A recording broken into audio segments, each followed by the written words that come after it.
Happy spring, garden friends. It is March 21st, 2023.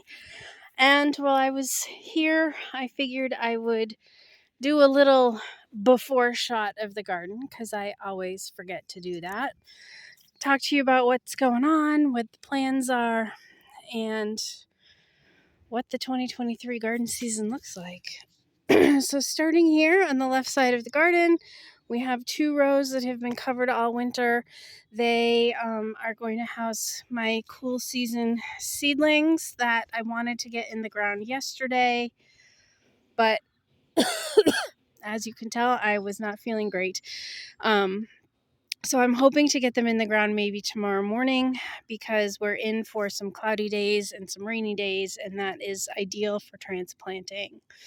This third row will be another cool season row. These are all Echinacea and Rudbeckia that I got on clearance last fall. There are some little daffodils poking through. I didn't know what to do with some bulbs, and so I just plunked them in there. So that's that row. This row right here is daylilies and irises. The daylilies I'm in the process of getting out of here so that I can use this row for something else, probably glads. Here's another row of perennials. This is actually the oldest plants in the garden. I started planting here even while we were living in Guam. And so we've got daffodils, we've got Artemisia. We've got some daisies. There's a little bit of everything in here. 2 more rows that are covered. All of these rows right here had the pine boughs on them to kind of keep them covered. There was stuff I was hoping to overwinter, and we'll take a walk and I'll show you exactly what I mean. In here, see all the green? I am not sure what kind of flowers they are. I do know that this right here is Bupleurum. There's some more Bupleurum. That's cilantro. I'm not sure what that is, if it's Orlea or if it's something else. I'm hoping there's some Nigella in here. This is Orlea, and this all overwintered. This came up last fall. I covered it with the pine boughs just to kind of protect it a little. And again, you can see several places where things reseeded, and I wanted to keep those alive. So that's why I covered the rows in the pine boughs. These are all Sweet Williams. Supposedly, they are perennials. At some point, I'll get in and clear them out and see if there's any sign of life in there. These were all rows that got topped with compost. This row right here is the one that I'm excited about. This row is my dahlias that I did not dig up. I covered them with a ton of leaves in the fall and then put the tarp on. And then at some point during the winter, with that Arctic blast, I came in and I dumped 2 more feet of leaves on them. So there's a ton of leaves on here, even though that they have all settled. I tarped it so the water would kind of run off and away from them. And we're going to see if any of the dahlias come back this year. I was digging at our other property, and I did the same thing. I had some dahlias. I didn't care if I lost them or not, so I left them in the ground.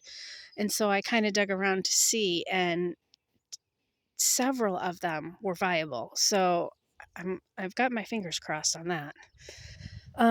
You can see here the 2 rows of daffodils. These are the early daffodils. These are the mid to late season. So they're coming back great. I've got Baptisia and Liatris in this first row. It's still too early for anything there. My so-called dwarf mulberry is going to get a clipping because I can't even reach those berries up there if it decides to produce again this year. Now, what I really wanted to show you is inside the mess of the hoop house. This is real life here, people. There's no pretty going on here. But I wanted to show you this. We have lettuce. We have a kale mixture. We have calendula. We have more lettuce. And over here, what do we have? Oh, we have some awful looking parsley. I couldn't get good germination on the parsley. And Rudbeckia in here. Again, only one type of Rudbeckia gave me any good germination. And then down here, ooh, we have a whole tray of Bupleurum. So basically, they are out here because I ran out of room under the lights and I needed space for tomatoes. And so I brought them out here. I realized, this is kind of very redneck of me, but I realized that these freezer baskets that we saved from an old freezer fit kind of perfectly over the 1020 trays. And so that's what I'm using to hold the Rime or the Agrabah on top of the trays. Under here, we have some hostas and ferns that I'm sprouting. Hopefully, they will be viable and ready to sell at some point. So that's it in a nutshell. Things are, as you can see, they're starting to wake up. I'm starting to get the itch to get my hands in the dirt. And hopefully in the next couple of days, if my energy returns, I will be able to do so. So, figured I'd post this for you guys as well as for me, so I had something to look back on. I still need to get to the raspberries and prune out the dead canes. They did not produce last year because of the drought, so I'm really hoping this year we get some raspberries. The blueberries, let's take a walk and I'll show you the blueberries.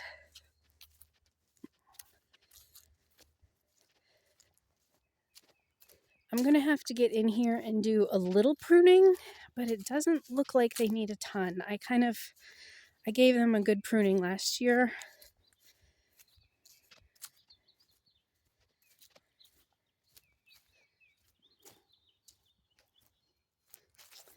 So here we go.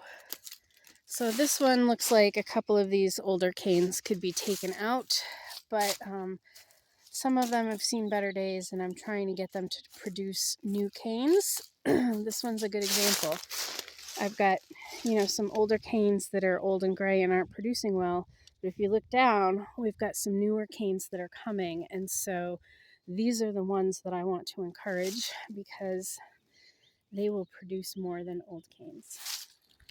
And then right here in this region, you see the mess.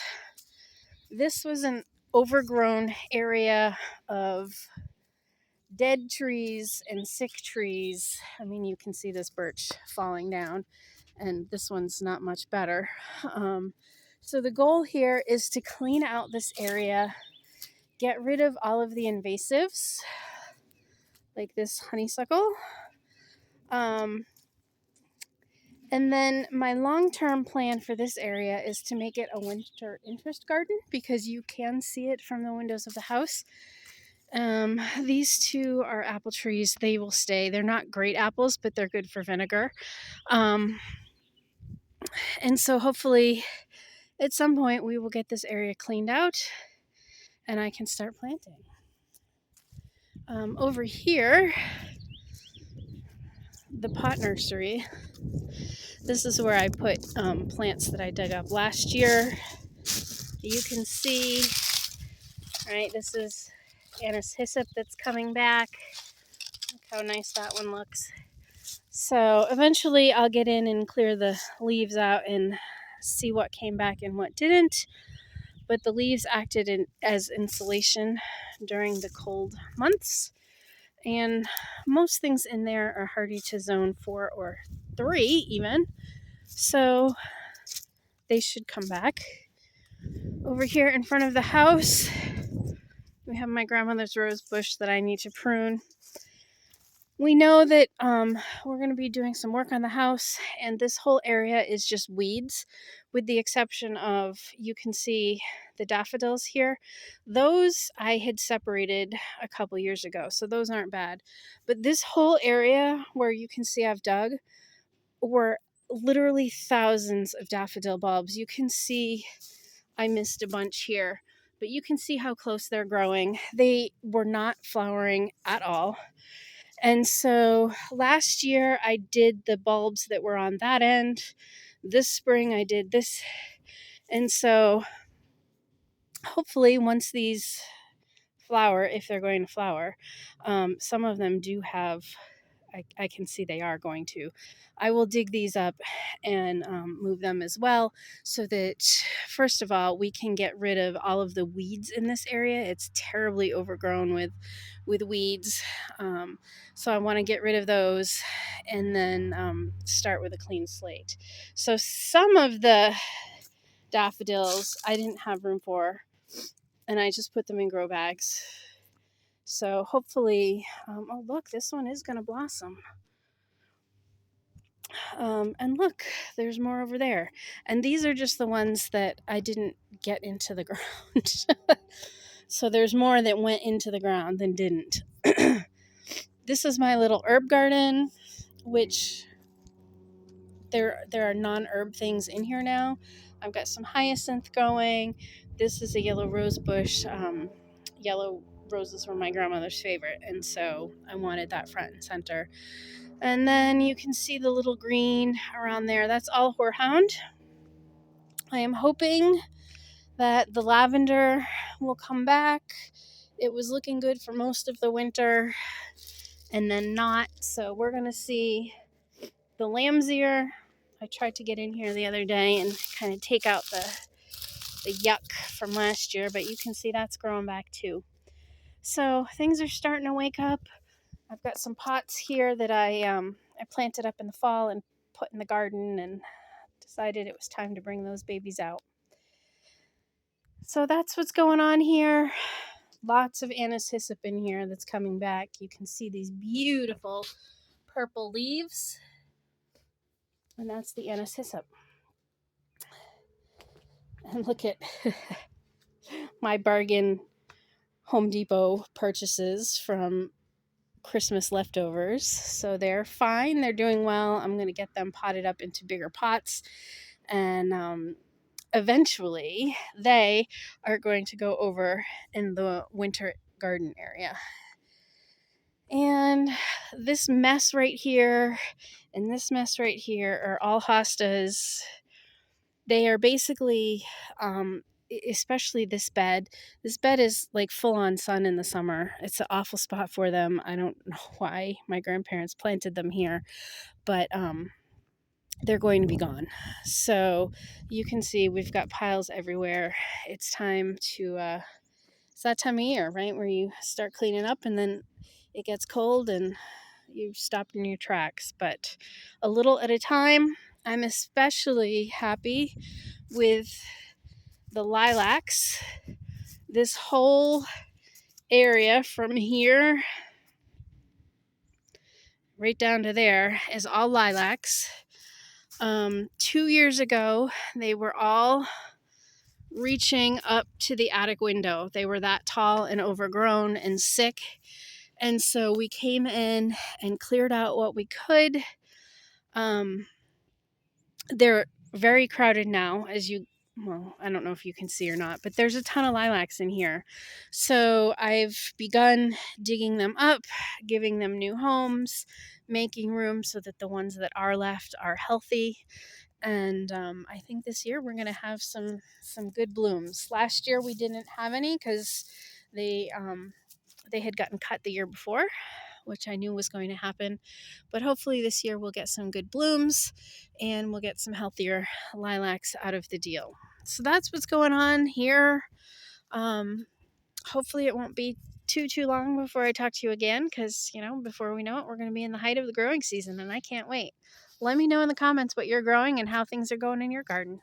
Talk to you later. Bye.